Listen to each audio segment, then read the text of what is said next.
Γεια σου Ιωάννα, ευχαριστούμε που μας τίμησες με την παρουσία σου και σε ευχαριστούμε για τον χρόνο σου. Να είστε καλά, ευχαριστώ και εγώ πάρα πολύ.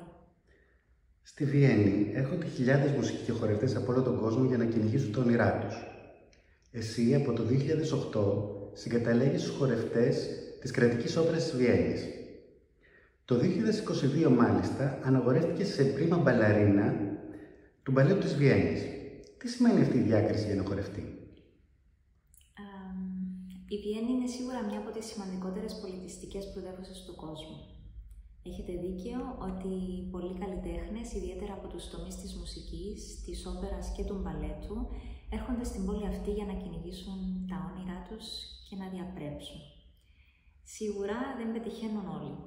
Από αυτή τη σκοπιά, η Βιέννη είναι πολύ ανταγωνιστική, αφού αυτό απαιτεί το ψηλό πολιτιστικό στίγμα της πόλης στο παγκόσμιο στερέωμα. Όσον αφορά εμένα, το να φτάσω στο ψηλότερο σκαλί της ιεραρχίας μιας ομάδας κλασικού μπαλέτου τέτοιας εμβέλειας, όπως είναι ένα θέατρο όπερας και μπαλέτου, ήταν για μένα από πολύ νωρίς όνειρο και στόχος. Από παιδί ονειρευόμουν να χορέψω πρωταγωνιστικούς ρόλους σε μεγάλα θέατρα του κόσμου. Εννοείται πως δεν μπορούσα να προβλέψω ούτε το μέλλον, ούτε την πορεία προς την υλοποίηση αυτού του στόχου. Όμως, με σκληρή δουλειά, πειθαρχία και πάνω απ' όλα αγάπη και σεβασμό προς την τέχνη του χορού, κατάφερα να βρίσκομαι εδώ που είμαι σήμερα. Αυτή η κορύφωση όμως είναι συνάμα και η αρχή μιας άλλης πορείας εξίσου δύσκολης, που δεν απαιτεί εφησυχασμό. Η ευθύνη είναι μεγαλύτερη, διότι τώρα καλείσαι να αναδεικνύεις με τον καλύτερο τρόπο τον τίτλο που κατέχεις. Απαιτεί συνεχή σωματική εξάσκηση, πνευματική καλλιέργεια και ψυχική εγρήγορση, έτσι ώστε να φτάνεις όσο κοντά γίνεται στην τελειότητα του ρόλου που ερμηνεύεις. Μόνο έτσι οι καλλιτέχνες μπορούν να υπηρετούν την τέχνη και μόνο έτσι μπορούν να προσφέρουν στο φιλότεχνο κοινό.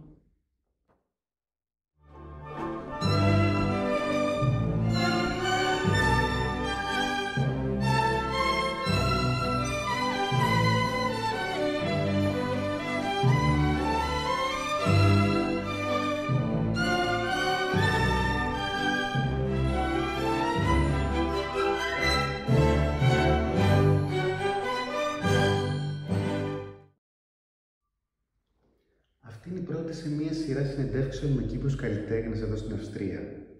Πολλών ειδών καλλιτέχνες. Εσύ μια πολύ καταξιωμένη μπαλαρίνα. Νομίζω ότι περισσότερο από όλους τους καλλιτέχνες, οι χορευτές είναι εκείνοι που πατούν με το ένα πόδι στον κόσμο του αθλητισμού. Πόσο μοιάζει η ζωή ενός χορευτή με εκείνη ενός αθλητή? Και στο χορό και στον αθλητισμό χρειάζονται μεγάλες αντοχές. Η εξειδικευμένη σωματική εξάσκηση είναι η καθημερινότητά μας. Η πίεση είναι διαρκής όταν επιζητείς το καλύτερο. Ο κάθε χορευτής επιδιώκει να φτάσει στην κορυφή, γι' αυτό και ο ανταγωνισμός είναι φυσικός και αναπόφευκτος σε αυτό το χώρο. Στην πορεία ενός χορευτή, όπως και ενός αθλητή, υπάρχουν τα πάνω και τα κάτω. Υπάρχουν δυστυχώς και οι τραυματισμοί και η επακόλουθη συναισθηματική απογοήτευση. Υπάρχει δηλαδή μια συνεχής πάλι με τον εαυτό σου. Ας μην ξεχνούμε ότι το μπαλέτο, σε αντίθεση με άλλες μορφές τέχνης, έχει για το χορευτή ημερομηνία λήξης, όπως ακριβώς και για τον αθλητή. Σε αυτό το χρονικό διάστημα πρέπει να τρέχεις με τα χείλια, αν θες να φτάσεις και να βρίσκεσαι στην κορυφή. Όμως τα βραβεία και οι διακρίσεις σε διαγωνισμούς χορού σίγουρα δεν είναι το ίδιο όπως στον αθλητισμό. Ενώ ένας αθλητής προπονείται με σκοπό να συμμετέχει σε αγώνες αποβλέποντας τη νίκη και στα μετάλλια, στον τομέα του χορού δεν είναι το ίδιο. Η ουσία εδώ είναι να εδραιωθείς σε μια ομάδα, οι διαγωνισμοί είναι απλώς ένας σταθμός. Μπορεί να κερδίσεις ένα διαγωνισμό, αλλά να μην διαπρέψεις ποτέ ως χορευτής. Γεννήθηκες στη Λευκοσία και μεγάλωσες στη Λεμεσό. Συχνά μνημονεύεις στη συνεντεύξη σου τη δασκάλα σου Ναδίνα Λοϊζίδου από τη Σχολή Μπαλέτου της Λεμεσού. Πόσο σημαντικό είναι για την πορεία ενός ταλαντούχου καλλιτέχνη να τύχει σε καλούς δασκάλους και να έχει καλή συνεργασία μαζί τους? Όπως είπα και πριν, το ταλέντο δεν είναι αρκετό από μόνο του. Και δεν είναι μόνο η προσωπική δουλειά και η αφοσίωση του καλλιτέχνη υπεύθυνα για την εξέλιξη του ταλέντου του, αλλά και του ίδιου ως χαρακτήρα. Κρίσιμο ρόλο σε αυτή την πορεία έχει ο δάσκαλος. Είχα την τύχη να έχω δασκάλα μου την Αδίνα Λοεζίδου. Σε αυτήν οφείλω τα πρώτα μου βήματα. Αυτή με καθοδήγησε με τη σωστή εκπαίδευση, βάζοντας τα στέρεα θεμέλια για τη μελλοντική μου εξέλιξη. Η Ναδίνα πίστεψε σε μένα και επένδυσε γνώσεις, χρόνο και πάρα πολύ αγάπη. Στην επαγγελματική πορεία ενός χορευτή, οι δάσκαλοι της κάθε ομάδας έχουν ένα δύσκολο και εξαιρετικά σημαντικό ρόλο, ως μέντορες, ως παραδείγματα, ως υποστηριχτές, έτσι ώστε ο καλλιτέχνης να συνεχίζει να εξελίσσεται και να οθείται όσο πιο κοντά στην καλύτερη του εκδοχή, στην τεχνική και εκφραστική αρτιότητα.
Το μπαλέτο λειτουργεί και ως μία μορφή θεατρικής τέχνης, δηλαδή υποδίεσαι θεατρικούς ρόλους.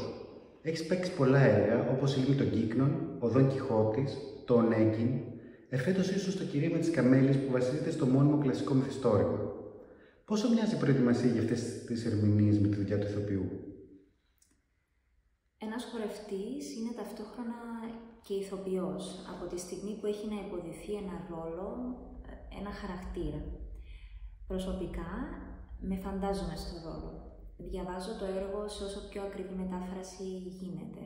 Βρίσκω βιβλία και αναλύσεις που γράφτηκαν έτσι ώστε να κάνω όσο πιο αναλυτική μελέτη γίνεται και να μάθω το χαρακτήρα που υποδίωμαι. Παρατηρώ άλλους χορευτές που έχουν υποδηθεί τους ίδιους ρόλους και εμπνέομαι.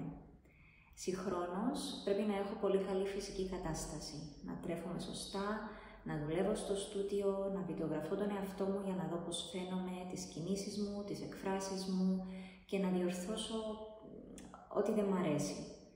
Μαζί με τους δασκάλους μου πάμε βήμα-βήμα, έτσι ώστε να τελειοποιήσουμε την τεχνική των βημάτων και την εκφραστικότητα που απαιτεί ο κάθε ρόλος.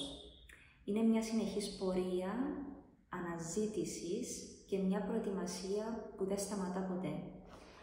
Αλλιώς έχω υποδηθεί ρόλους στα 20 μου και αλλιώς τους υποδίωμαι τώρα και αλλιώς θα τους υποδηθώ πιθανώς στο μέλλον. Γιατί ο καλλιτέχνης δεν είναι ένας άνθρωπος ξεκομμένος από τον υπόλοιπο κόσμο. Επηρεάστηκα πολύ από τον τρόπο που μεγάλωσα. Τα πρώτα μου βήματα τα έκανα στον πολιτιστικό ομιλοδιάσταση. Εκεί ήρθα κοντά σε κορυφαίους Έλληνες μουσικούς όπως ο Χατζηδάκης, ο Θεοδωράκης, ο Ξαρχάκος και με άλλους ανθρώπους που έγραψαν ιστορία σε αυτό το χώρο. Η μουσική και το έργο τους, οι ιστορίες τους με επηρέασαν κατά κάποιο τρόπο και χορευτικά. Επηρεάζομαι από τα βιβλία που διαβάζω, από τους χορογράφους με τους οποίους έρχομαι σε επαφή, όπως ο Πολ Λάιτφουντ, η Σολ Λεόν, ο Μπόρις Έιφμαν, ο Γύρι Κίλιαν, ο Βίλιαμ Φόρσαϊτ, Αλεξέι Ρατμάνσκι, ο Τζον Νόιμαγερ και άλλοι, και από αυτά που συμβαίνουν γύρω μας, όπως η καταστροφή της φύσης, οι συνέπειες των πολέμων, οι κοινωνικές ανισότητες, η φτώχεια, η εκμετάλλευση, ο ρατσισμός. Έχετε λοιπόν δίκαιο ότι οι χορευτές είναι ερμηνευτές όπως και οι ηθοποιοί, με τη διαφορά ότι εμείς αναδεικνύουμε τους ρόλους όχι με τον λόγο, αλλά με τις κινήσεις του σώματος και την εκφραστικότητα του προσώπου μας. Από όλους τους ρόλους που έχεις υποδηθεί, ποιος είναι ο αγαπημένος σου? Και μπορείς επίσης να μας αναφέρεις ένα αγαπημένο σου παλέτο? Σίγουρα μέχρι στιγμής αγαπημένος ρόλος είναι της Τατιάνας στο παλέτο Ευκένιο Ονέκιν. Μετά την ολοκλήρωση της παράστασης, ο καλλιτεχνικός διευθυντής του Κρατικού Μπαλέτου της Βιέννης ανακοίνωσε πάνω στη σκηνή και στην παρουσία του κόσμου την προαγωγή μου σε πρίμα μπαλαρίνα. Οπότε ήταν για μένα μια συγκλονιστική στιγμή, την οποία περίμενα χρόνια, και αυτός ο ρόλος έχει ταυτιστεί με αυτή τη στιγμή. Οπότε μέχρι τώρα είναι ο αγαπημένος μου.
Η Κύπρος είναι μια μικρή χώρα με μια πολύμορφη πολιτιστική κληρονομιά χιλιετιών, την οποία οφείλει να αξιοποιεί με κάθε τρόπο.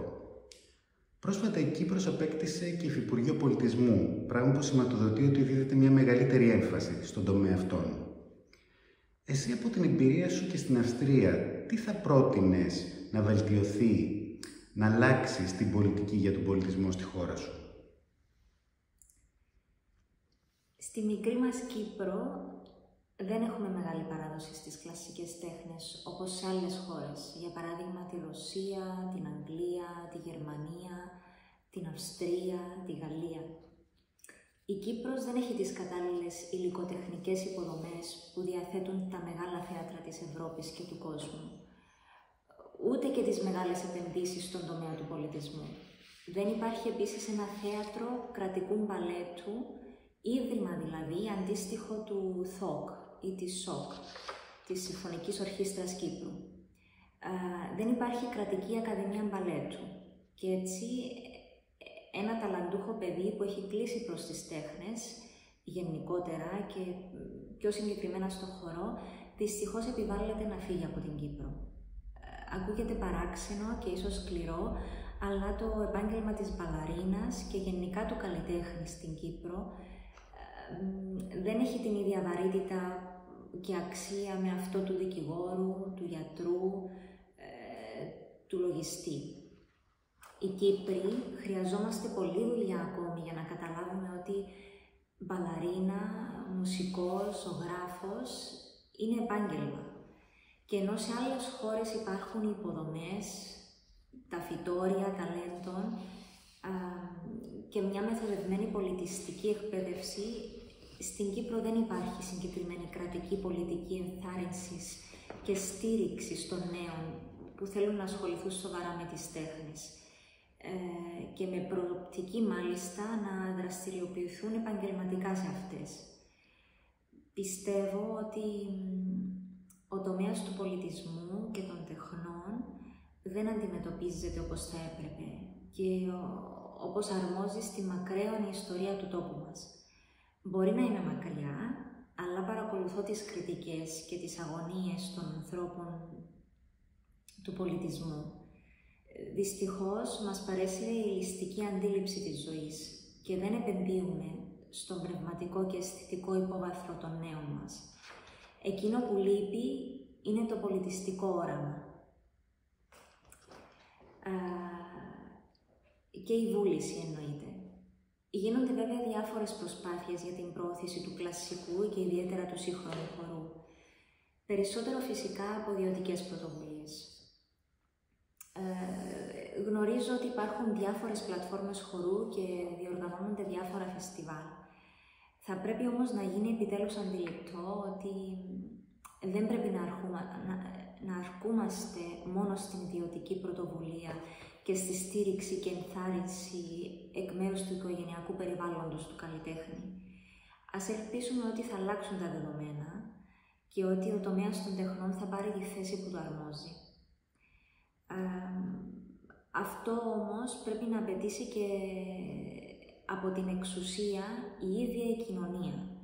Ελπίζω η δική μου επαγγελματική πορεία και διάκριση να εμπνεύσει ακόμη περισσότερο τα νέα παιδιά που ασχολούνται με τον μπαλέτο και να οθήσει τις αρμόδιες αρχές του κράτους μας να επενδύσουν περισσότερο στις τέχνες και στον πολιτισμό. Να επενδύσουν δηλαδή στην πνευματική και αισθητική καλλιέργεια. Να επενδύσουν στην ομορφιά και στα μηνύματα που παράγουν και προάγουν οι τέχνες. Ελπίζω να έρθει εκείνη η μέρα που θα δημιουργηθεί στην Κύπρο ένα κρατικό μπαλέτο για να αξιοποιούνται τα ταλέντα που υπάρχουν στον τόπο μας και που θα αντιπροσωπεύει επάξια την χώρα μας διεθνώς. Τι θα συμβούλευες έναν νέο, έναν έφηβο, ο οποίος φαίνεται ότι έχει ταλέντο και θέλει να σταδιοδρομήσει τον μπαλέτο? Καταρχάς, αν δεν υπάρχει ταλέντο, κανείς δεν μπορεί να διακριθεί στον τομέα του. Όμως, ό,τι έμφυτο υπάρχει, θέλει εξέλιξη. Γιατί το ταλέντο δεν είναι αρκετό από μόνο του. Μπορεί να τονίσει και να χαθεί εν τέλει, αν δεν υπάρχουν αμέτρητες ώρες εξάσκηση, σωματική, πνευματική και ψυχική εξάσκηση. Γιατί το μπαλέτο απαιτεί άρτια τεχνική κατάρτιση, συναισθηματική φόρτιση και πνευματική εγρήγορση. Η συμβουλή μου προς τα νέα παιδιά που θέλουν να σταδιοδρομήσουν στον μπαλέτο είναι ότι πέρα από το ταλέντο, που δεν είναι αρκετό από μόνο του, χρειάζεται πειθαρχία, σκληρή δουλειά, αφοσίωση, επιμονή, συνεχή επιμόρφωση και πάνω απ' όλα αγάπη και σεβασμό προς αυτή την τέχνη. Τα νέα παιδιά θα πρέπει επίσης να πηγαίνουν σε παραστάσεις μπαλέτου, θεάτρου, όπερας, να πηγαίνουν σε συναυλίες και μουσεία, να διαβάζουν λογοτεχνία, να διαβάζουν την ιστορία του μπαλέτου και να παρακολουθούν τις σύγχρονες τάσεις και τους νέους χορογράφους. Όλα αυτά εμπλουτίζουν και εμπνέουν και ανοίγουν τον δρόμο για αναζήτηση μιας αυτόνομης καλλιτεχνικής προσωπικότητας.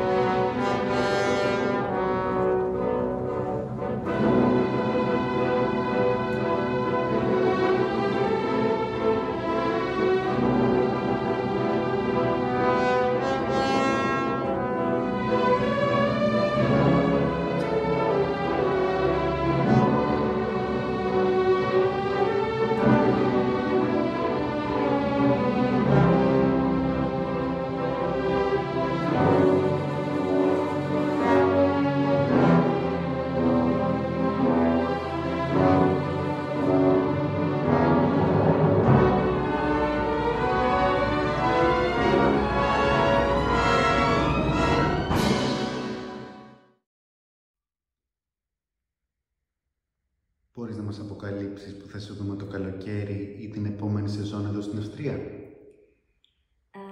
Τον Ιούλιο, όπως και κάθε καλοκαίρι, μαζί με την αδερφή μου Λουίζα, η οποία εργάζεται και αυτή στο εξωτερικό, στην όπερα της Φλάνδρας, στο Βέλγιο, σε μια από τις κορυφαίες ομάδες σύγχρονου χορού, διοργανώνουμε σεμινάρια κλασικού και σύγχρονου χορού, προσκαλώντας διακεκριμένους παιδαγωγούς και χορευτές με διεθνή καριέρα.